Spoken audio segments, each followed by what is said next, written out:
Good morning to all the honorable members of the Parliament. I welcome all of you to the 36th National Youth Parliament session. I hope everyone is doing well as we will further proceed with this session. Let this session of Youth Parliament be knowledgeable, wise, and a moment for many to learn. Now, the new members to take the oath or affirmation. Secretary General, please. Shriman Vishnu, who stands elected from the Mysore constituency of Karnataka, will now take the oath or affirmation.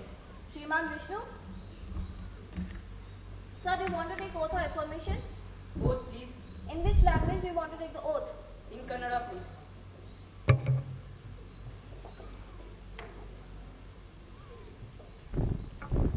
ನಾನು ವಿಷ್ಣು ಮೈಸೂರು ಕ್ಷೇತ್ರದ ಐಸಿಯುವ ಸಂಸತ್ತಿನ ಕೆಲ ಮನೆಯ ಸದಸ್ಯನಾಗಿ ಚುನಾಯಿತರಾಗಿದ್ದೇನೆ.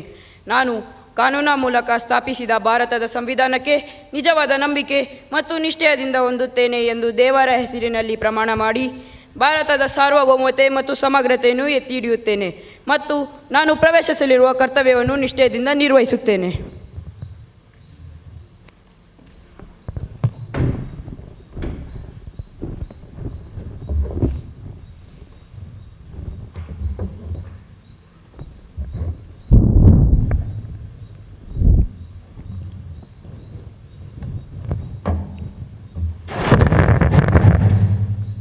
Srimati Kirtana, who stands elected from the Chennai constituency of Tamil Nadu, will now take the oath or affirmation. Srimati Kirtana?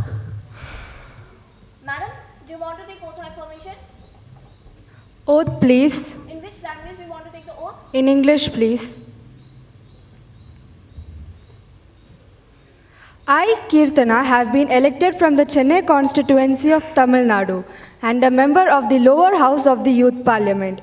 Do swear in the name of God that I will bear true faith and allegiance to the Constitution of India as by law established, that I will uphold the sovereignty and integrity of India, and that I will faithfully discharge the duty upon which I am to enter.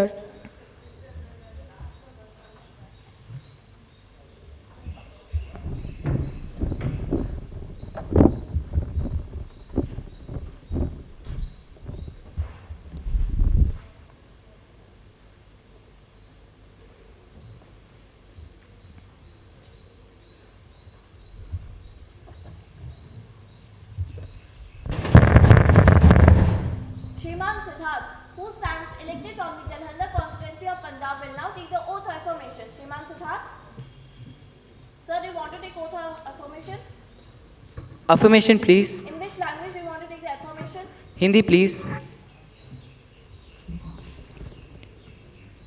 मैं सिद्धार्थ सिंह ठाकुर, जो लोकसभा के जालंधर क्षेत्र से निर्वाचित हुआ हूँ, ईश्वर की शपथ लेता हूँ कि मैं विधि द्वारा स्थापित भारत के संविधान के प्रति श्रद्धा और निष्ठा रखूँगा, देश की संप्रभुता और एकता बनाए रखूँगा तथा जिस पद को मैं ग्रहण करने वाला हूँ उसका कर्तव्य श्रद्धापूर्वक निर्वहन करूँगा.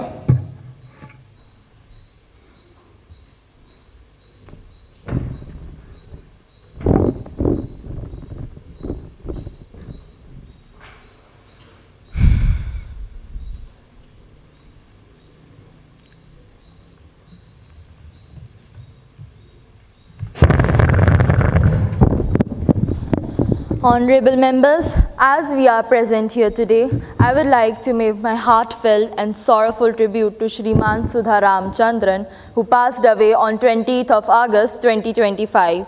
He was a man with great knowledge and wisdom, with having specialized skills in not just in his fields of the nuclear power, but was also well versed in other scientific fields. He played a crucial role in the development of the Indian nuclear power and contributed greatly to the society by inventing the pressurized heavy water reactor. He'd always be remembered and remembered. May his soul get peace. Madam, I stand to pay my tributes to Shri Sudha Ramachandra. He was a man of great discipline and knowledge, with whom I had a great pleasure working with. We worked for a very short period of time when we were researching on the nuclear power and its effects. It really saddens me that we lost such a brilliant mind in such a crucial time. I would like to extend my condolence to his bereaved family and co-workers. It is indeed a true loss for the country. आज की इस दुखद घड़ी में मैं स्वयं और सदन की तरफ से भारत के महान वैज्ञानिक के निधन पे अपनी संवेदनाएं व्यक्त करती हूँ। श्री सुधाराम चंद्र जी के निधन का समाचार अत्यंत दुखद है। भले ही मुझे उनके साथ काम करने का अवसर नहीं मिला, लेकिन एक बार उनसे मिलने का सौभाग्य प्राप्त हुआ था। मैं उनकी गहरी ज्ञानव्यक्ता, सरलता और विज्ञान के प्रति समर्पण से अत्यंत प्रभावित हुई। उनका योगदान राष्ट्र के लिए सदैव प्रेरणा स्रोत बना रहेगा। ईश्वर उनकी आत्मा को शांति प्रदान करे और उनके परिवार को इस कठिन समय में शक्ति और धैर्य प्रदान करे। The House may stand in silence to express our deep sorrow.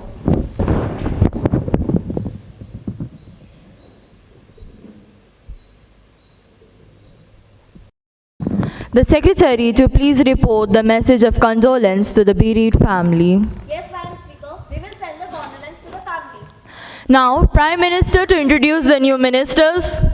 Yes, Madam Speaker, I have the pleasure in introducing the new members to you. The present members of the House, my colleagues, the new ministers are Srimati Dikshita, Minister of Environment and Forest Climate Change, and Srimati Manoma, Minister of Health and Family Welfare. We shall now proceed with the question hour concerning our nation's issues. The first question 101 to Shriman Harshin. माननीय अध्यक्ष महोदय, मैं अपना प्रश्न शहरी विकास मंत्रालय से पूछना चाहूँगा और प्रश्न से पहले कुछ पंक्तियाँ भी कहना चाहूँगा। जहाँ हरियाली हो वहाँ जीवन मुस्कुराता है, पेड़ पौधों की छाया में मन भी खिल जाता है, कंक्रीट के दीवारों से राहत दिलाए, शहरों में हरियाली ही सुकून दिलाए। माननीय अध्यक्ष महोदय, वास्तविकता इन पंक्तियों के बिल्कुल परे हैं। इसी संबंध में मेरा प्रश्न ये है कि शहरी नागरिकों के मानसिक और शारीरिक कल्याण हेतु हरियाली को बढ़ावा देने के लिए मंत्रालय द्वारा कौन कौन से योजनाएं बनाई जा रही है। मेरा दूसरा प्रश्न शहरी आवास योजनाओं पर संबंधित है। माननीय मंत्री जी, सदन ये जानना चाहता है कि प्रधानमंत्री आवास योजना के अंतर्गत शहरी गरीबों और प्रवासी मजदूरों के लिए सस्ते एवं सुरक्षित आवास उपलब्ध कराने के लिए मंत्रालय द्वारा कौन कौन से ठोस कदम उठाए जा रहे हैं। धन्यवाद अध्यक्ष महोदय। Ministry of Housing and Urban Affairs, Shrimati Anagha. Honorable Speaker, Madam, I am thankful to the opposition for asking such insightful question. With your permission, I would like to take the second question first. Under the Pradhan Mantri Awas Yojana, the ministry is ensuring affordable and dignified housing for all, especially the urban poor and migrant workers. Over 1.2 crore houses have been sanctioned so far, with many already handed over. Special provisions like affordable rental housing complexes, ARHCs, have also been launched to support migrant labor. Speaker, Madam, further, I would like to add and inform the opposition that on the greenery front, through missions like Smart Cities and Amrut, the ministry is actively developing public parks, planting green belts and rejuvenating urban open spaces. The aim is not just to build smarter, but also greener and healthier cities. As the saying goes, हरित पट्टियों की शोभा बगीचों की रौनक बढ़ाए, पेड़ों की छाव में शहरों की सूरत नई बनाए, कंक्रीट की जंगलों में जो लाए बहार, हरियाली ही तो है जीवन का उपहार. I assure you that the government remains committed to a cleaner and a greener urban future. Thank you, Speaker, Madam. Question 102 to Shrimati Aishwarya. Thank you, Madam Speaker. I would like to direct few questions to Ministry of Youth Affairs and Sports. Honorable Minister, every year we hear crores being poured into National Sports Development Fund and schemes that promises transformation. India sent over athletes to Paris Olympic 2024. Yet, returned with just 6 medals, 5 bronze and 1 silver.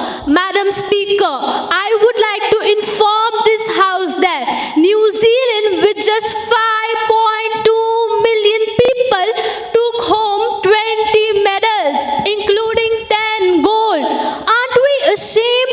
Madam Speaker, I would like to ask the concerned ministry, what is the roadmap for the future Olympic Games? And my second question is related to International Youth Exchange Program under NPYAD.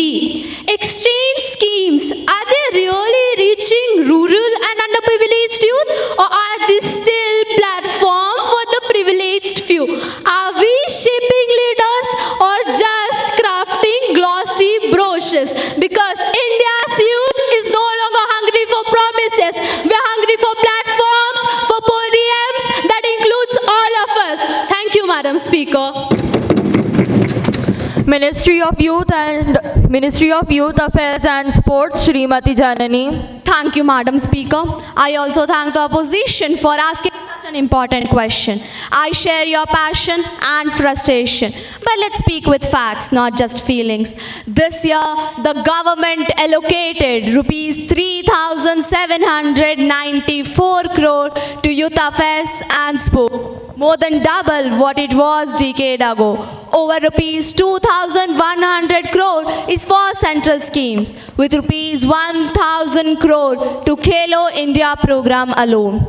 We are identifying talents at the grassroots, setting up residential sports schools, expanding scientific training under Operation Excellence, and supporting athletes not just in metros, but in villages most maps don't show.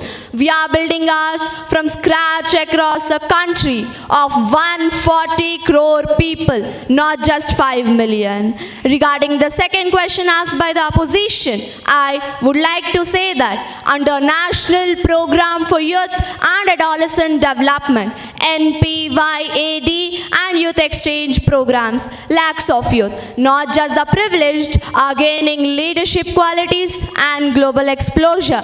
This government is helping the nation in rewriting its sporting DNA, and the anthem may be silent today, but mark my words, it will echo across the stadium in the coming years. Thank you, Madam Speaker.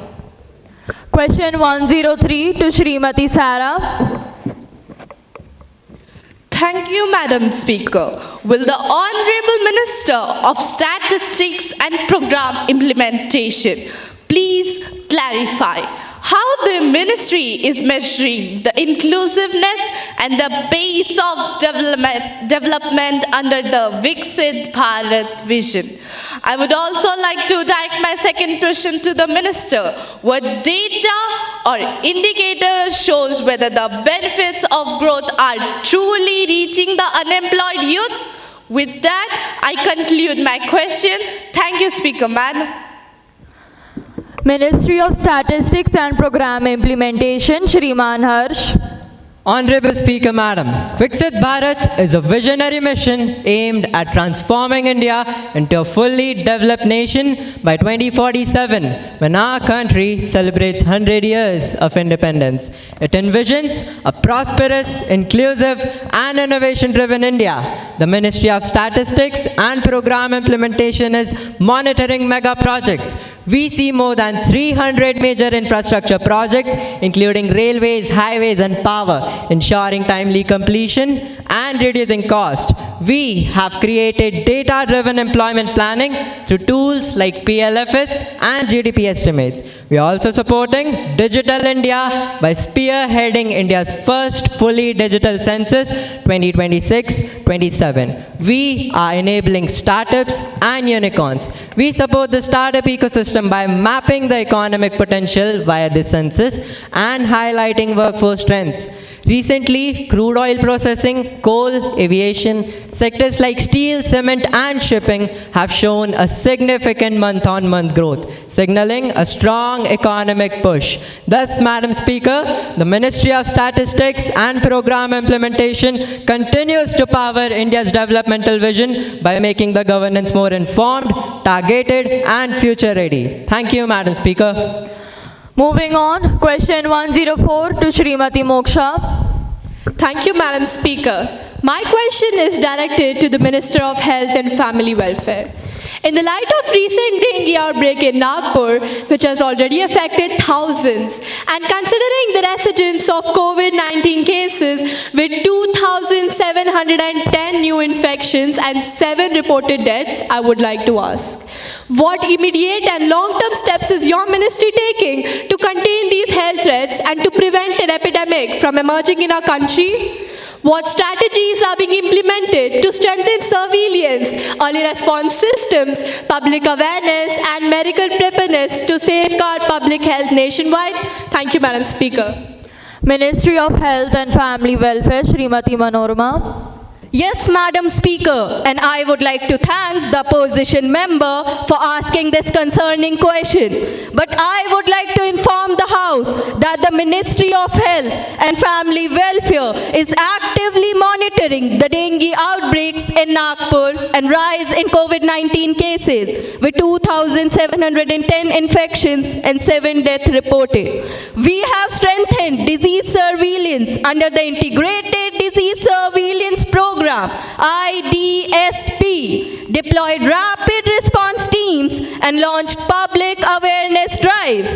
COVID testing and vaccinations are also being scaled where needed, and states have been advised to keep the healthcare system ready. The ministry remains committed to swift, transparent, and coordinated action to prevent another epidemic. Honorable Minister, if all these so-called systems are already in place, then how did 2,710 COVID cases and a deadly dengue outbreak happen under your nose? Is your ministry only reactive after the damage is done, or do you actually believe in prevention before press conference? Honorable Member, outbreaks happen globally despite systems because diseases don't wait for your convenience. The ministry isn't here for show. We act fast, unlike those who only appear during crisis to point fingers. Prevention is ongoing, so maybe read the reports before making noise. Question 105 to Shrimati Varsha. Thank you, Madam Speaker. I would like to direct my question to the Ministry of Electronics and Information Technology. My first question is to know whether the ministry is considering the introduction of national guidelines or dedicated awareness campaigns to promote digital detox, responsible internet habits, and mindful screen usage, especially among school and college students across the country. And my second question would be, in recent times, many mobile games offering real money rewards have become popular. This has raised concerns about addiction, financial risks, and even illegal betting. May I kindly ask Honorable Minister, what steps is your government taking to regulate such apps, ensure user safety, and prevent misuse of online gaming for money? Thank you, Madam Speaker. Ministry of Electronics and Information Technology, Shrimati Adrika. Thank you, Madam Speaker, for providing me the chance to speak and the opposition for asking such a wonderful question. Madam, our ministry is aware that too much screen time affects one's focus and mental well-being. In this regard, our ministry is working for digital wellness and safe internet use in school and colleges. Campaigns like Digital Sanskar and Madhavan spread awareness through workshops and counseling. Further, I would also like to add that school administration have been asked to limit the screen hours and train teachers to spot signs like screen fatigue. Students are also learning new technology by a balanced way through initiatives like India AI and Atal Innovation Mission. Madam, additionally, we have also taken steps to regulate real money gaming apps by introducing strict age limits, usage tracking, and safety measures to prevent addiction and to protect young users. I assure this House that these steps will surely bring a healthy digital habits among the students, not just for today, but for their better future too. Thank you, Madam Speaker. Moving on, question 106 to Shrimati Isha. Thank you, Honorable Speaker, Madam. I want to ask the Ministry of Civil Aviation. Honorable Minister, how many more innocent lives must be lost before your ministry ensures the strictest safety standards in our aviation sector? We all know that the recent airline tragedy has shaken the nation. And I don't understand how such a catastrophic loss occurred under your watch. Honorable Minister, tell us, will the aviation sector be held responsible for this, or will it be yet another case of blame shifting while the grieving families await justice? Thank you, Speaker, Madam. Ministry of Civil Aviation, Shrimati Kalyani, please answer. Greetings to the House. Also, I would like to thank the opposition for raising this question. Yes, while the recent incident is indeed unfortunate, I must emphasize that aviation is a highly complex sector involving multiple stakeholders, including private operators, technical vendors, and international standards.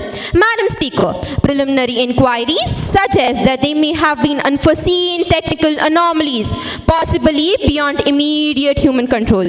Our ministry has always prioritized safety and adhered to global norms. While we deeply sympathize with the victims' families, I believe it's premature to assign a blame without a full investigation. So, let us all wait for the findings before drawing conclusions or misinterpreting facts. We are not satisfied with the answer, as India suffered 53 air accidents, 320 plus deaths in 5 years, and an increase of over 14% between 2020 to 2024. May I know from the concerned minister that what compensations are being taken by your ministry? Respected member, perhaps if you focus less on the dramatic outburst and more on understanding aviation protocols, you would know that compensation procedures are clearly outlined and are already underway. As the saying goes, it's easy to shout, much harder to help. Are you saying that the loss of lives is not a matter to have an outburst?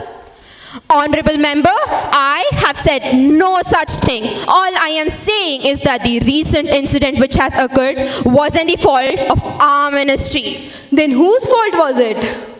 Madam Speaker, I would like to inform the House that planes and aviation systems have many redundancies to prevent a single problem from leading to a calamity. As a result, plane crashes are typically caused by multiple failures, which may include equipment malfunction, improper maintenance, bird strike, or pilot error. As I earlier said, let us all wait for the findings before drawing conclusions or misinterpreting facts. Thank you, Madam Speaker.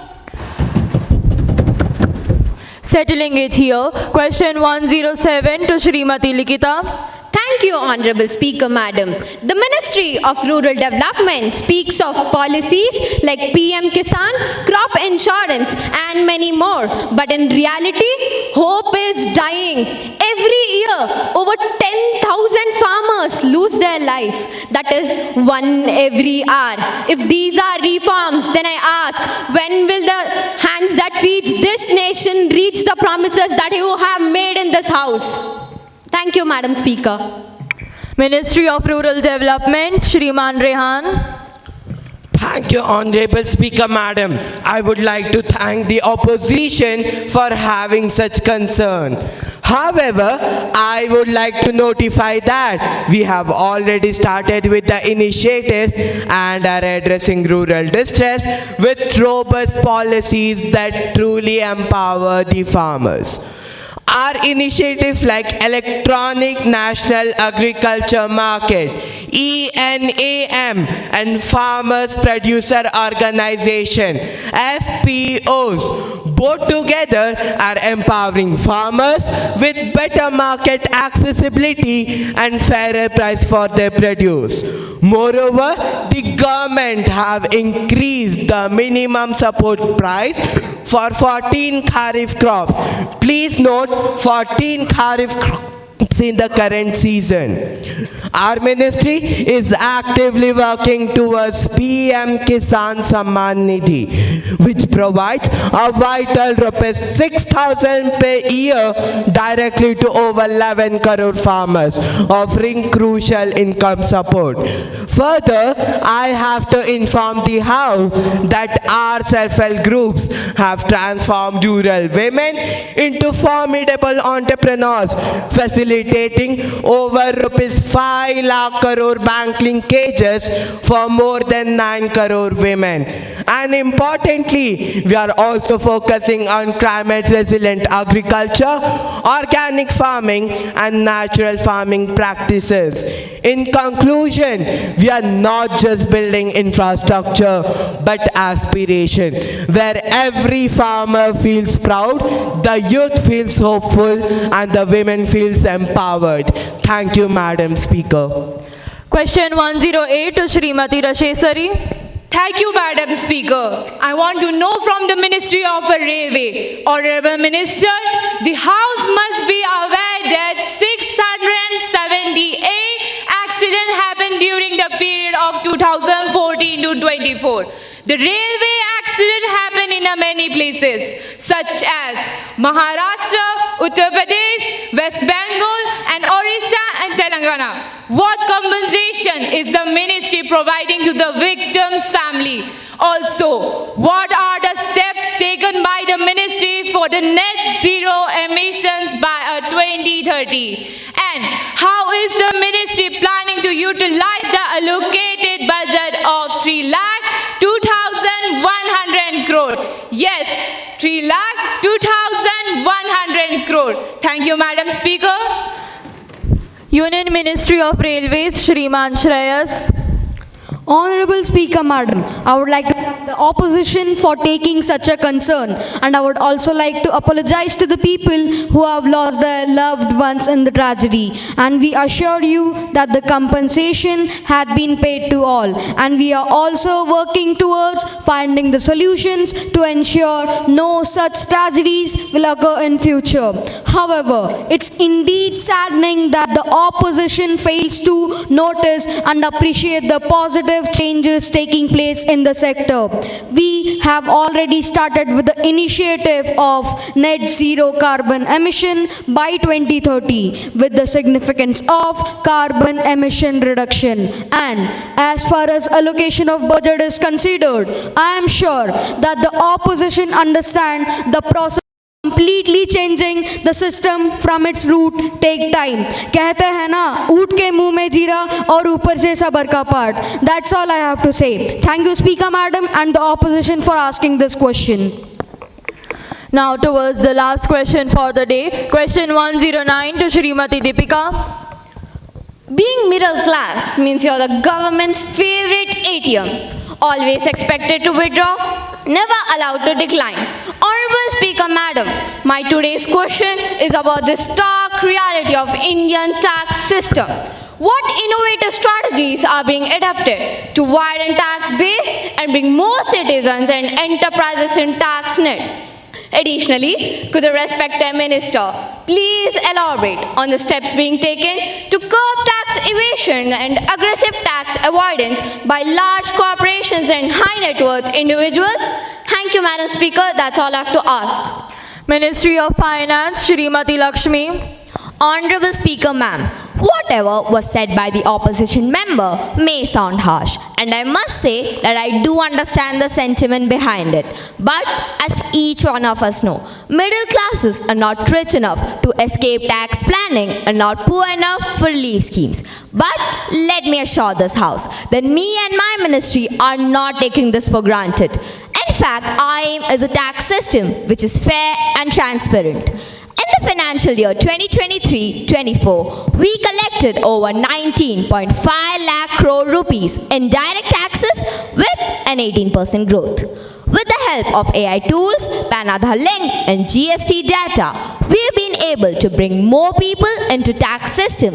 And as for the ones who are creatively avoiding taxes while enjoying all the benefits, we have strengthened laws like General Anti-Avoidance Rule and Benami Property Act, both actively enforced to catch fake setups and black money. Yes, it's true. Middle classes has carried this nation forward, and our measures aim to ensure that others also do the same. Because it's time for each one of us to consider honesty as a standard and not as a burden. Thank you. Madam Speaker, a serious breach of privilege has been committed by the leading newspapers of Bangalore.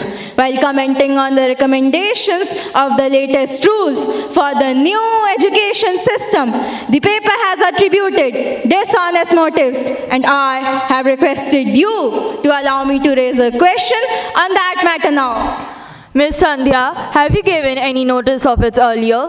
You may give due notice along with a cutting of the copy of the newspaper, and I shall consider it. You cannot spring such a surprise on the House like this. Madam Speaker, I have already given the notice of it at 10 a.m. today. Very well, I shall consider it when it comes to me and let you know about my decision. Now, papers to be laid. Ministry of Women and Child Development, Srimati Grishma.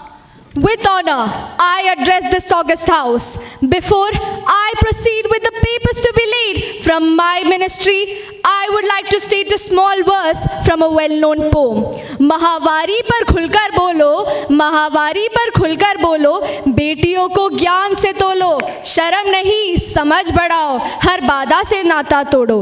It means speak openly about menstruation, empower our daughters with education, not shame but understanding we must grow, break every barrier and let the awareness flow.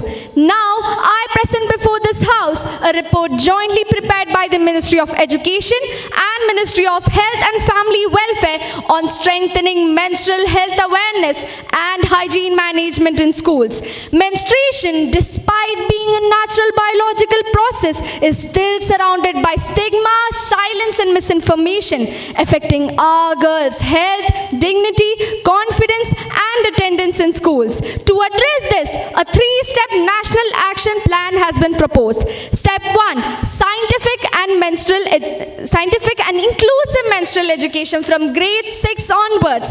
There will be gender-inclusive sessions to foster empathy, respect and break taboos. Step number 2, infrastructure and hygiene facilities. Ensure the availability of sanitary napkins, clean private toilets and pad vending machines to promote dignified menstrual care. Step number 3, community involvement. Schools will be encouraged to organize awareness drives, interactive sessions and observe menstrual hygiene management MHM days. In conclusion, this is not just a sanitization initiative, it is a step towards cultural and psychological change, granting our daughters the right to move forward with dignity, confidence. It is our responsibility to make schools not just the centers of learning, but centers of empowerment. Thank you, Speaker Madam. Ministry of Culture, Shriman Ritik. Honorable Speaker Madam, respected members of the Parliament, today I rise to lay a paper that forms the very soul and identity of our nation. That is our culture, language and history. हमारे माननीय प्रधानमंत्री जी के नेतृत्व में भारत की संस्कृति पूरी दुनिया में फैल रही है. चाहे G20 में सांस्कृतिक थीम, अतिथियों का सांस्कृतिक स्वागत और सम्मान हो या वसुधैव कुटुंबकम की सोच और नीति. We have created a vast number of ways to spread our culture to this young generation from the very foundation of schooling systems. Multilingual textbooks, digital media showcasing India's rich diversity, zonal cultural centers, initiatives and schemes with the collaboration of Education Ministry, and the most latest one, the Youth Historian Ambassadors. From every zone, 5 youth historian ambassadors will be selected via different competitions held in schools. Students from class 9th to 12th can participate in these competitions. They will be directly working under the Education Ministry and Culture Ministry, providing suggestions and ideas for spreading our culture, history and language. We would also like to thank our Finance Ministry for increasing our budget from rupees 3,260 crore rupees in the financial year 2024 to rupees 3,360 crore rupees in the financial year 2025. This has helped us in our schemes, preservation sites and research. I would also like to thank UNESCO, with whom we have been working in collaboration to add Indian heritage sites in the list of World Heritage Sites. Within 10 years, and I say again, within 10 years, 11 World Heritage Sites have been added in India. This has only been possible with the hard work of our government and our ministry. Just recently, the Maratha military landscape was added as a World Heritage Site.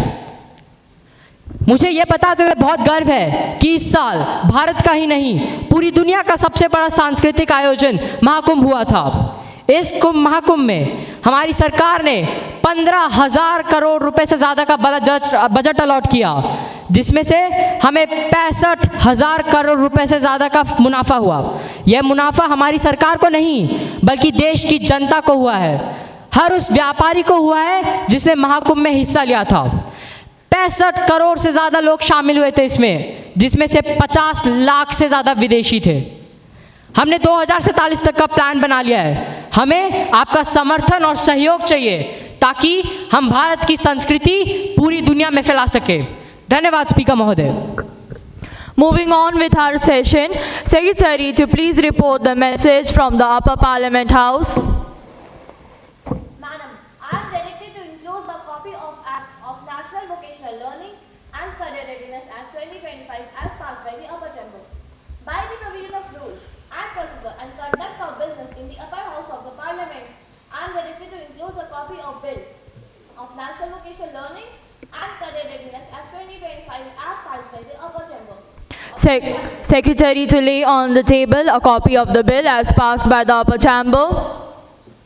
Madam, I lay on the table of the House the Bill of National Vocational Learning and Career Readiness Act 2025 as passed by the upper chamber.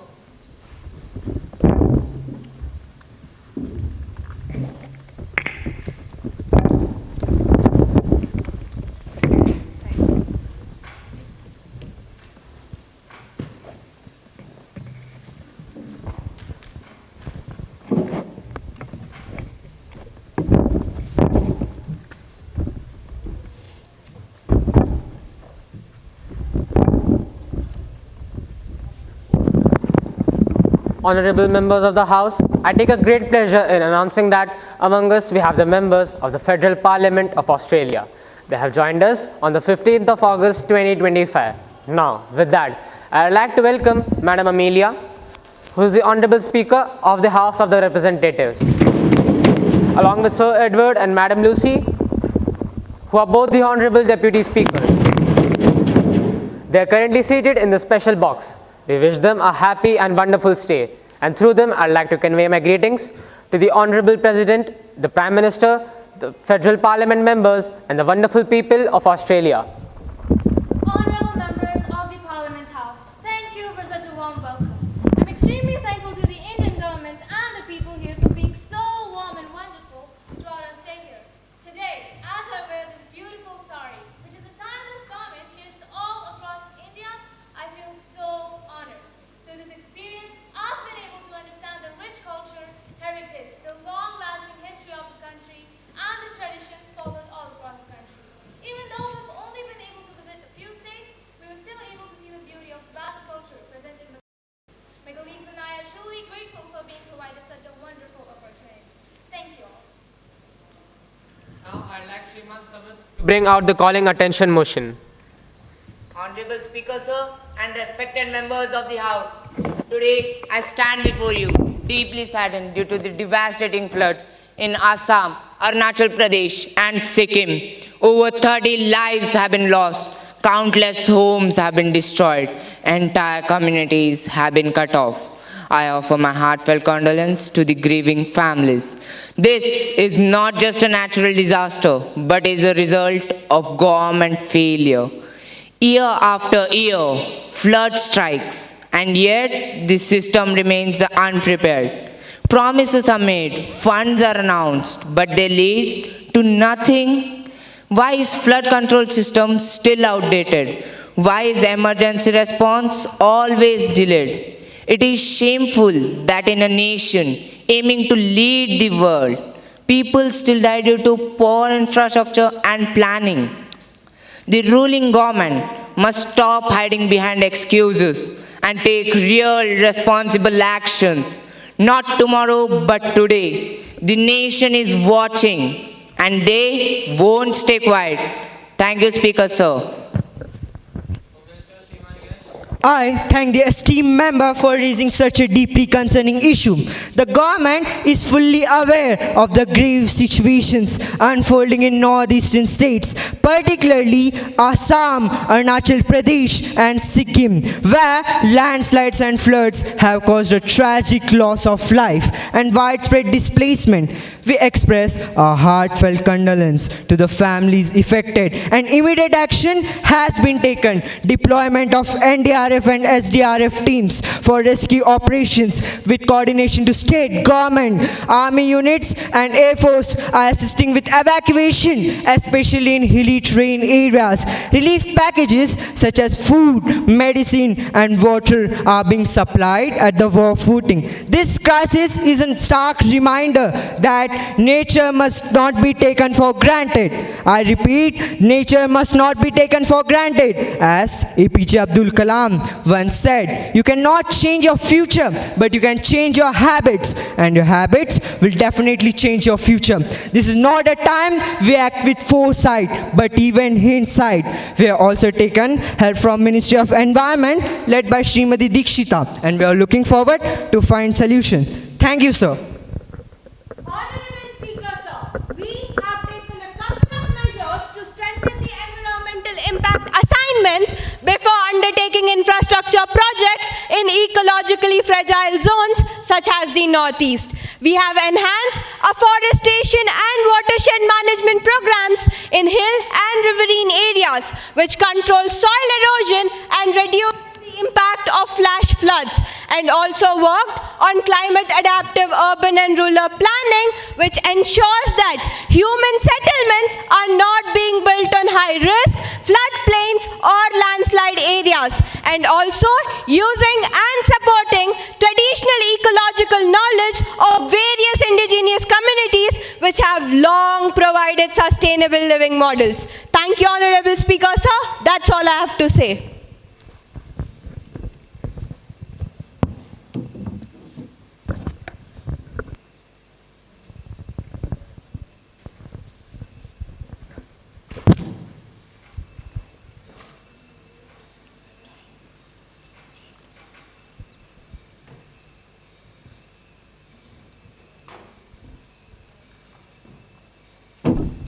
The House shall now take up the National Vocational Learning and Career Readiness Bill 2025. The Education Minister to take it.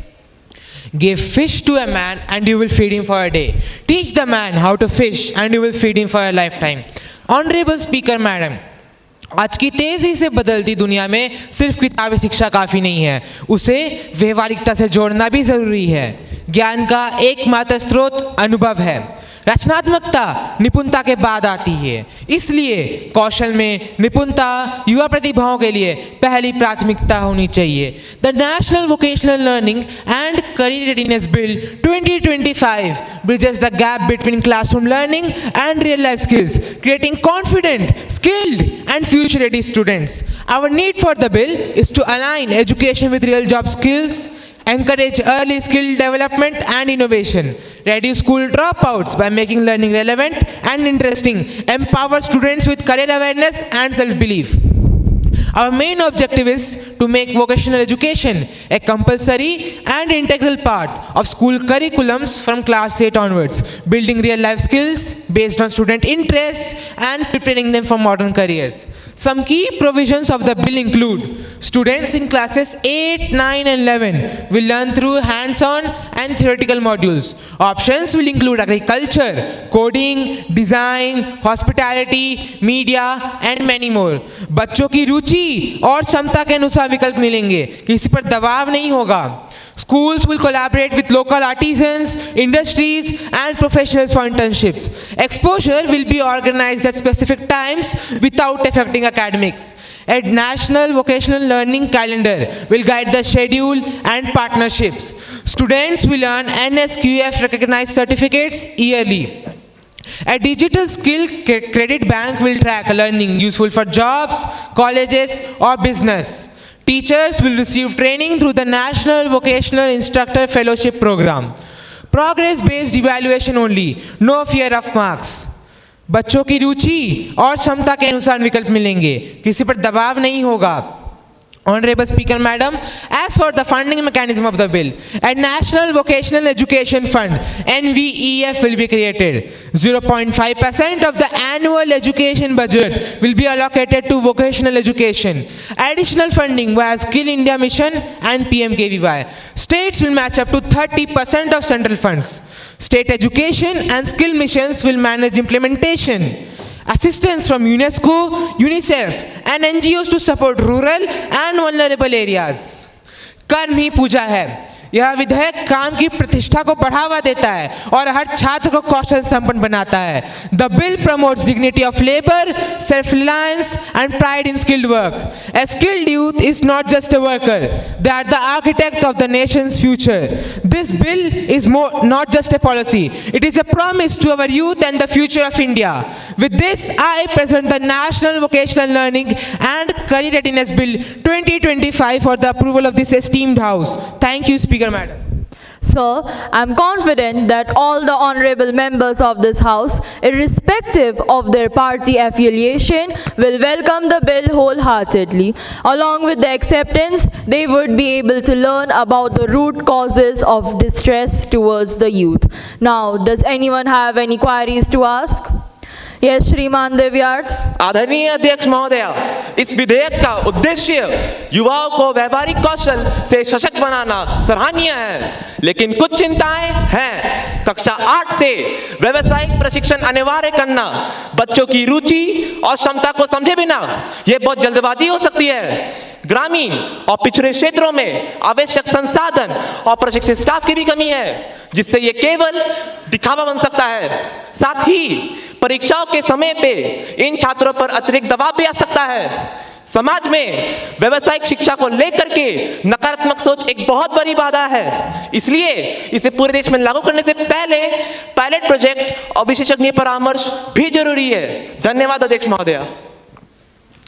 Honorable Madam Speaker, I respect the concerns raised by the opposition members and I truly understand their viewpoint. However, I would like to clarify that this bill isn't about imposing burdens. It's about opening doors to new opportunities. As we say, जहाँ चाह वहाँ राह होती है, हर मुश्किल आसान होती है. Let's break it down. Firstly, this bill doesn't force students into a particular field. It offers choices, allowing them to pursue their passions and interests. Don't we want our students to be excited about learning, to explore their skills and curiosity? The aim is to make education practical, not just theoretical. पढ़ाई हो जो जिंदगी से जुड़ी, हर किताब में हो कुछ खुशी. Now, some might worry about uniformity, but the government has planned a phased implementation, starting with urban and semi-urban, then moving on to the rural areas. This way, we can ensure that resources and infrastructure develop steadily and equally.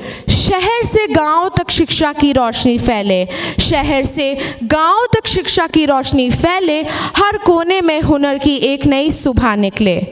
Now, what about students' mental well-being? This bill has covered that too. Vocational learning will now be experiential with no pressure of marks or competitive exams. It's all about hands-on learning. अंक नहीं, अनुभव की हो पहचान, हर बच्चा पाए अपनी उड़ान. In conclusion, this bill is a significant step towards building a skilled and self-reliant India. I appeal that we work together to make it a success. Thank you, Madam Speaker.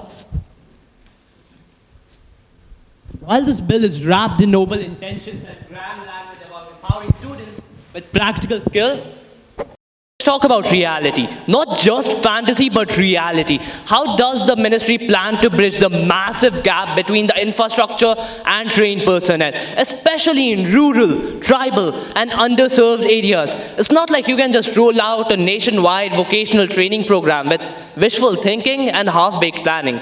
Some urban schools, they might manage, but rural schools, they don't even have functional toilets or science labs, let alone professional trainers or industry tie-ups.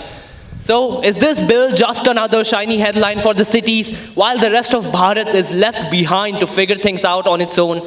And don't even get started on phased implementation. I dare the ministry to provide us with concrete timelines, roadmaps, or just plans that don't only look good on paper and deliver on their promises. So with this, I ask the Education Ministry to provide us with real answers. Thank you, Madam Speaker. Honorable Madam Speaker, the Ministry recognized the challenges of infrastructure and trained person in rural and underserved areas. To address this, the NEP 2020, which envisions that 50% of the learners will be exposed to vocational education by 2025. Our roadmap includes three-phased implementation. The phase number 1 from 2025 to 2026 will be consisting of launching and pilot projects. The phase number 2 from 2026 to 28 will be of scaling and collaboration. The phase 3 from 2028 to 2030 will be of consolidation and certification. Phase 3, all certified students start rural startups and implementation tracking systems. All these are funded directly through the Samagra Shiksha grants. Resource development will be entered through the industry tie-ups, NGOs, vocational training institutes. Additionally, mobile training units and digital platforms will supplement physical infrastructure. Teacher training programs will be expanded to equip educators with the necessary skills. However, the union budget does not have a separate rural vocational allocation, but do have a proposal which targets 8,700 crore for rural supplement programs over 5 years. At the end, Madam Speaker, I want to state that India has a demographic dividend. Let us try to turn it into a skill dividend. Thank you, Madam Speaker. That's all I have to say.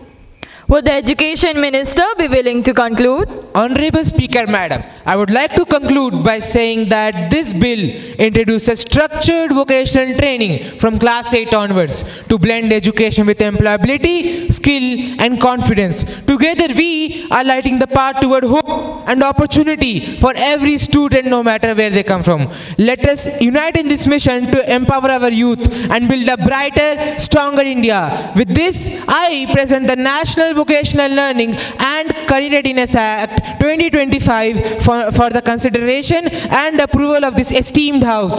Thank you, Speaker Madam. The question is now the National Vocational Learning and Career Readiness Bill 2025 and for any matter related to be taken into consideration. Those who are in favor of the bill presented will please say aye. Aye. Those who are against the favor of the bill presented will please say no. No. I think the ayes have it, the ayes have it, the ayes have it. The bill is hence adopted. Ministry of Education, please do the needful. The House shall move ahead to the private members' resolution. Shrimati Manya Jaiswal to move the resolution, please. Thank you, Madam Speaker. I rise today to draw this House attention to a critical issue shaping India's future. Hamari Urja Sthirta. As per an estimation, India's energy demand is projected to be double by 2040, with fossil fuels accounting for nearly 75% of our energy consumption, contributing significantly to pollution and climate change. असली ऊर्जा वही जो सबका साथ सबका विकास करे. The government of India has set an ambitious target of achieving 500 gigawatts of renewable energy capacity by 2030. Yet, more focused action is needed to make renewable energy capacity accessible and affordable, especially in rural and underserved areas. Honorable Speaker Madam, this resolution urges the government to intensify efforts in expanding renewable energy infrastructure and ensuring equitable power access. Therefore, I present this private member's resolution on promoting sustainable and affordable and renewable energy in India. The objective of the resolution is to urge the government to accelerate the adoption of renewable energy sources effectively across the country. The key points of the resolution are: first, encourage increased investment in solar, wind and other renewable energy projects.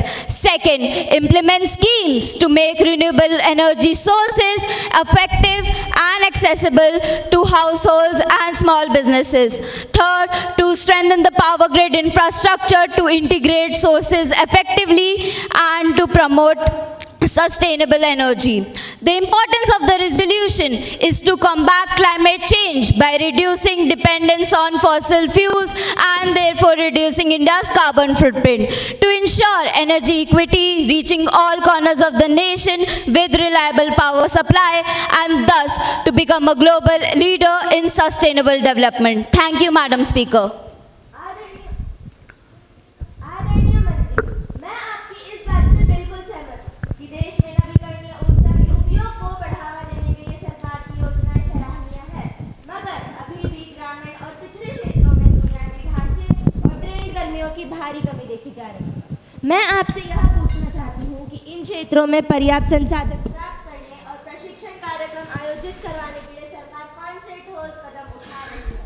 साथ ही नवीकरणीय ऊर्जा के उपयोग को बढ़ावा देने के लिए सरकार क्या पहल कर रही है ताकि सभी नागरिक इसका समान लाभ उठा सके? कृपया करके इस विषय पर विस्तार से जानकारी दें। I strongly support this private member resolution. It will surely play a transformative role in fostering rural growth. Honorable Speaker, electricity is the backbone of development in any rural areas. Agriculture, small enterprises and education depends upon reliable power. Yet even today, millions of rural households either remain unconnected or suffer from power supply. Honorable Speaker, I want to tell you that evidence from the different states such as Gujarat, Odisha and Rajasthan shows that when renewable energy projects are combined together with a strong participation and transparency, they become the engines of rural prosperity. Thank you, Madam Speaker. My greetings to the respected members of this House. I rise today to present a respectful yet a firm opposition to the private member's resolution, which while well-intentioned overlooks several critical realities about the role of renewable energy in rural power reforms. Madam Speaker, no one here denies the importance of clean energy, but we must not allow enthusiasm to cloud our judgment based on its limitations, particularly in rural India. Today in my nation, renewable energy is inherently intermittent and non-reliable because solar energy is only available during the day and wind energy depends on seasonal wind patterns.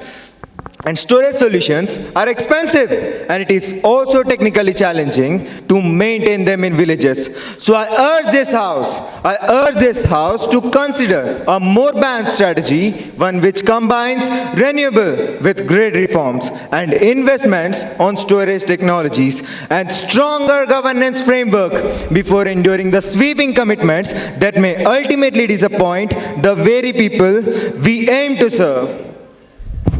Honorable Speaker Madam, the resolution underestimates the financial burden on the exchequer. Subsidies for solar panels, batteries, training programs and grid integration will require substantial allocations. Over-reliance on renewable energy can deepen regional inequalities. Some regions such as Rajasthan and Gujarat enjoy abundant sunshine or wind. Others dense forest, hilly terrain may find such solutions infeasible. Honorable Speaker Madam, while renewable energy should undoubtedly undoubtedly be part of a rural power mix, it cannot replace grid stranding, conventional generations, and hybrid solutions. A diversified energy portfolio remains the only practical path to reliable, affordable, and scalable power in our villages. Therefore, I respectfully submit that this resolution, though well-meaning, is over-ambitious, financially burdensome, and technically inadequate to meet the complex realities of rural electrifications. Thank you, Madam Speaker. Shrimati Manya Jaiswal, please conclude. Honorable Speaker, Madam, let us be clear. Power is not just about electricity. ये सशक्तिकरण, गरिमा और प्रगति का प्रतीक है. This resolution ensures that no child studies under a candlelight, no village remains in the darkness, and no hospital suffers due to power cut. Honorable Speaker, Madam, ये सिर्फ ही नहीं, हर जीवन को रोशन करने का मिशन है. चिरागों से नहीं डरती है आंधियां कभी, चिरागों से डरती है आंधियां कभी, हवा का रंग बदल दे वो रोशनी हम है, वो रोशनी हम है. We are committed to a Viksit Bharat by 2047. Thank you, Madam Speaker. The question is now the resolution presented and for any matter related to be taken into consideration. Those who are in favor of the resolution, please say aye. Those who are against the favor of the resolution, please say no. No. I think the noes have it. Hence, the resolution would no longer be passed. Thus, the 36th session of Youth Parliament is concluded here. The Parliament shall meet again tomorrow at 11 a.m.